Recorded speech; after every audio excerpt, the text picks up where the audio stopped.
মেয়ের অভিভাবক ছাড়া বিয়ে বৈধ হবে কিনা এই প্রশ্ন কি জন্য জানতে চান? আপনি রাস্তা দিয়ে হেঁটে যাবেন, একটা মেয়েকে বলবেন অমুকের ছেলে অমুক, আপনি কি রাজি? ওই মেয়ে বলবে যে রাজি। এরকম কিছু রাস্তাঘাটে হেঁটে মেয়েদেরকে কবুল বলে ফেলবা, এরকম কিছু নো।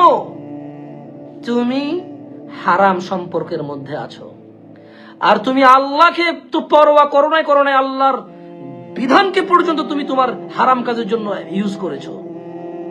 তুমি বলো মন ভাঙা মসজিদ ভাঙার সমান। তোমাকে ওই মেয়ে বলে যে শোনো হারাম, আমি যাব না, শোনো হারাম, আমি তোমার সাথে সম্পর্ক রাখতে পারবো না। আমি বক্তব্য শুনেছি জানাকারীর বিভৎস শাস্তি হবে, যা জাহান্নামে ইউনিক শাস্তি হবে জানা ব্যভিচারের। মেয়ে বলল যে আমি শুনেছি জাহান্নামে জানাকারীর ইউনিক শাস্তি হবে, ওর লজ্জাস্থানের দুর্গন্ধই হবে বাকি অন্যান্য জানাকারীদের শাস্তি। সো ওইটা একটা জাহান্নামের মতো, মানে জাহান্নামে আগুন থাকবে, রক্তপুষ থাকবে, কাঁটাযুক্ত থাকবে, অনেক কিছু থাকবে। এর মধ্যে আরেকটা শাস্তি থাকবে জাহান্নামীদের জন্য, জানাকারীদের লজ্জাস্থানের দুর্গন্ধে জাহান্নামীরা টিকবে না। That's one another kind of punishment. So আমি তোমার সাথে সম্পর্ক রাখতে পারবো না। তুমি বলছো যে মন ভাঙা মসজিদ ভাঙা সমান, আমাকে ধোকা দিবা, আমাকে ধোকা দিয়া মানুষকে ধোকা দিয়ে আল্লাহকে পাবা। তুমি ওই মেয়েকে আল্লাহর নাম বিক্রি করতেছো। তোমার সাথে জানা না করলে সে আল্লাহকে ধোকা দিয়ে দেবে? তোমার সাথে জানা না করলে সে আল্লাহকে ধোকা দিয়ে দেবে? জালেম,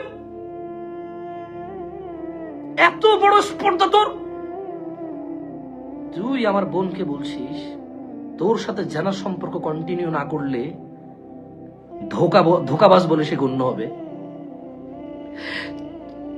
তুই বিয়ে করতে পারিস না, তোর তোর তোর মানে তোর তুই বেকার, তুই কাজ করিস না, তুই অলস উদাসীন।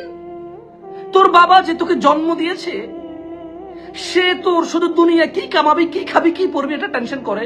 তুই মরে গেলে জাহান্নামে যাবে না জান্নাতে যাবে সেটা বিবেচনা করে না। এ পুরো জিম্মেদারি এ মেয়ে নিবে? এ মেয়ে জাহান্নামে গিয়ে তোর এই জিম্মেদারি নিবে? তোর যৌবন তুই বিয়ে করতে হবে, তুই কামাই রোজগার করতে হবে। ভাই আমার সরি তুই বলে ফেললাম না, সরি, ভেরি সরি। ছোট ভাই, তোমার যৌবন, তোমার ইচ্ছা আকাঙ্ক্ষা, তোমার জান্নাত, তোমার দিন, তোমার জাহান্নাম, তোমার রব, তোমার সন্তুষ্টি, তোমার রবের সন্তুষ্টি, তোমার রবের সন্তুষ্টি, জিম্মেদার হবে ওই মেয়ে। আর বোন, তুমি কেন জানা ব্যভিচারের সম্পর্কে লিপ্ত আমি জানি না। এদেশে তো 16-17 বছর বয়সে এমনিতে মেয়েদের বিয়ে দিয়ে দেয়। এদেশে 18-19 বছর বয়স পর্যন্ত খুব কমই মেয়ে টেকে। আমি বুঝি না তুমি কেন জানার সম্পর্কে যাও। আমি বুঝি না, তোমার বয়স যখন 14-15 বছর তখন থেকে তোমার বিয়ের প্রস্তাব আসা শুরু হয় তোমার বাড়িতে।